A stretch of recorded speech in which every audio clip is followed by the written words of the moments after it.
Hello students. Today we are going to discuss about a poem called The Darkling Thirst. It is written by Thomas Hardy.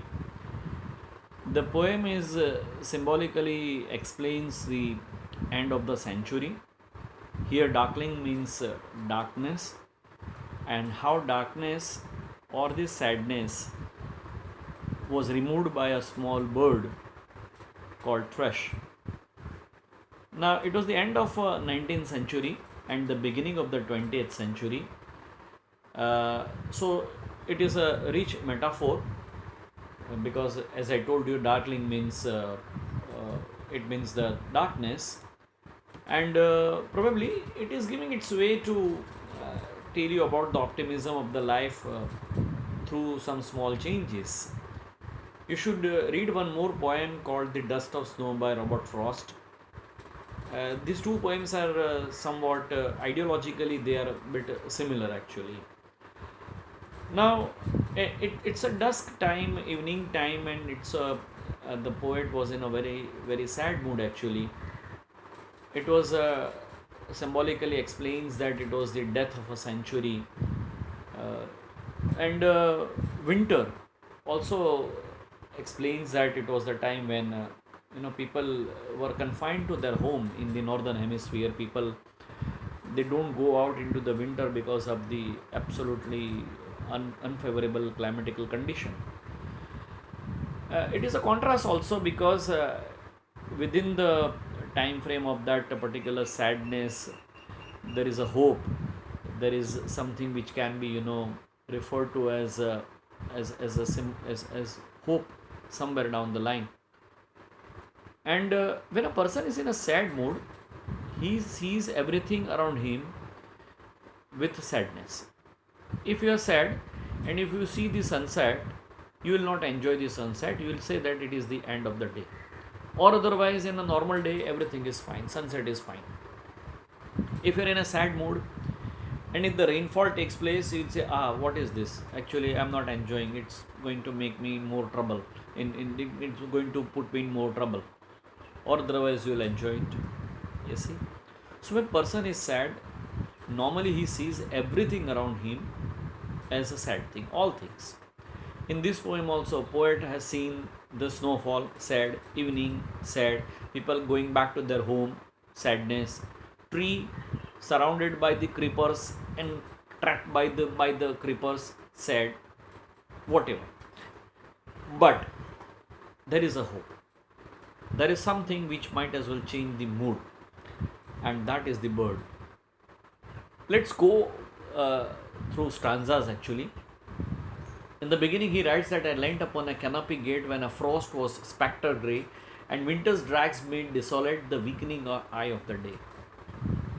It was evening time. He was standing in his compound, in the holding himself near canopy gate, and frost, the fog, was grey. It was like a ghost. It was written spectre grey. Frost was spectre grey. The winter drags made desolate the weakening eye of the day. Evening. He is comparing it as a weakening eye. One cannot see. Of course, through frost also one cannot see a lot of things. But still, he has seen that symbol. He has seen that it is a sad part of it. Now, when, as I told you, if he is sad, what he has seen, he has not enjoyed the evening. He has not enjoyed the frost. He has not enjoyed the coolness, the very comfortable evening, but he has seen the dying day. In the northern hemisphere, winter also symbolizes the end of the year. That is why this poem is also, because it is a sad poem actually, we can also say that this poem is an elegy. Elegy is a mournful poem which deals with the death. Here, the death of century. It was a death of end of the 19th century and beginning of the 20th century. The tangled vines stems scored the sky like strings of broken lyres, and all mankind that haunted high had sought their household fire. He has seen the fire. He has seen the people taking firewood at home. He has seen a tree.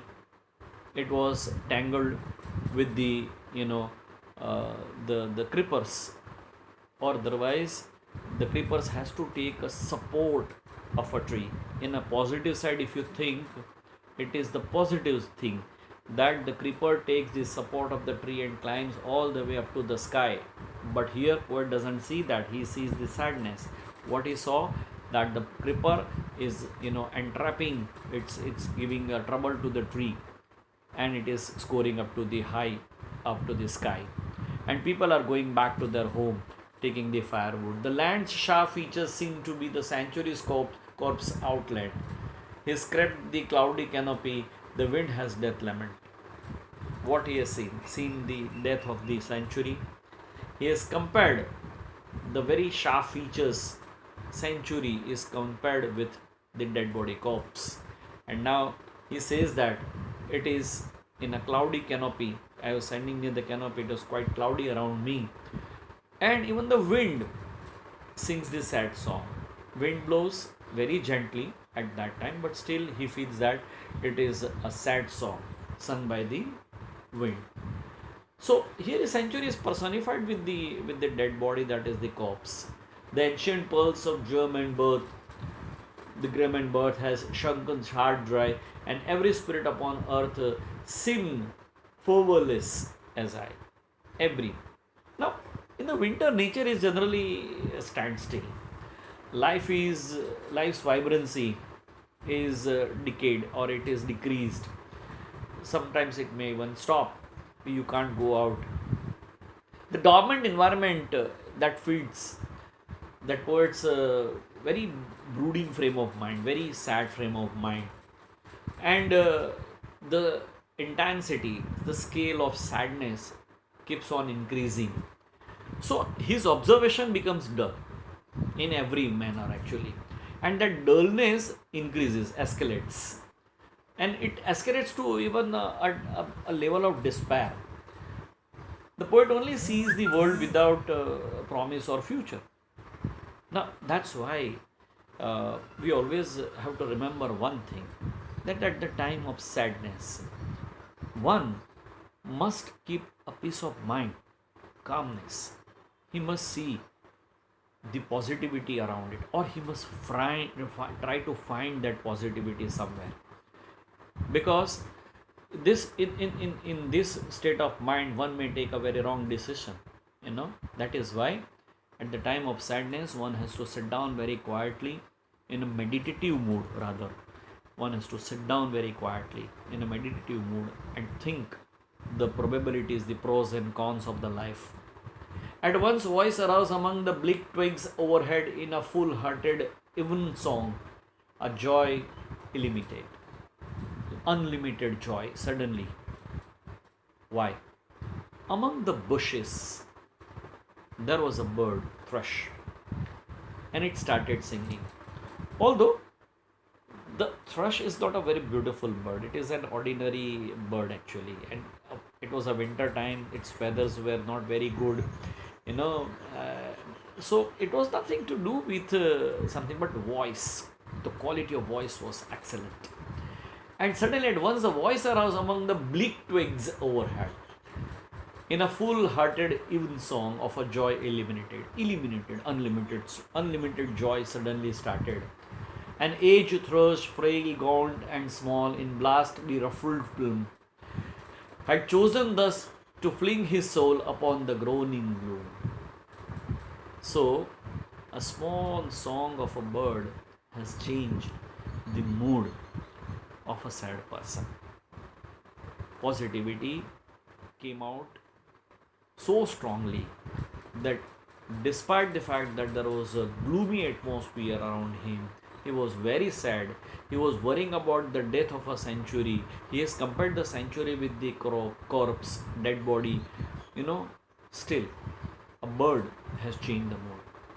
I told you, you must read one more poem called The Dust of Snow. It's a very small poem. In that poem, the crow changes the mood of a poet.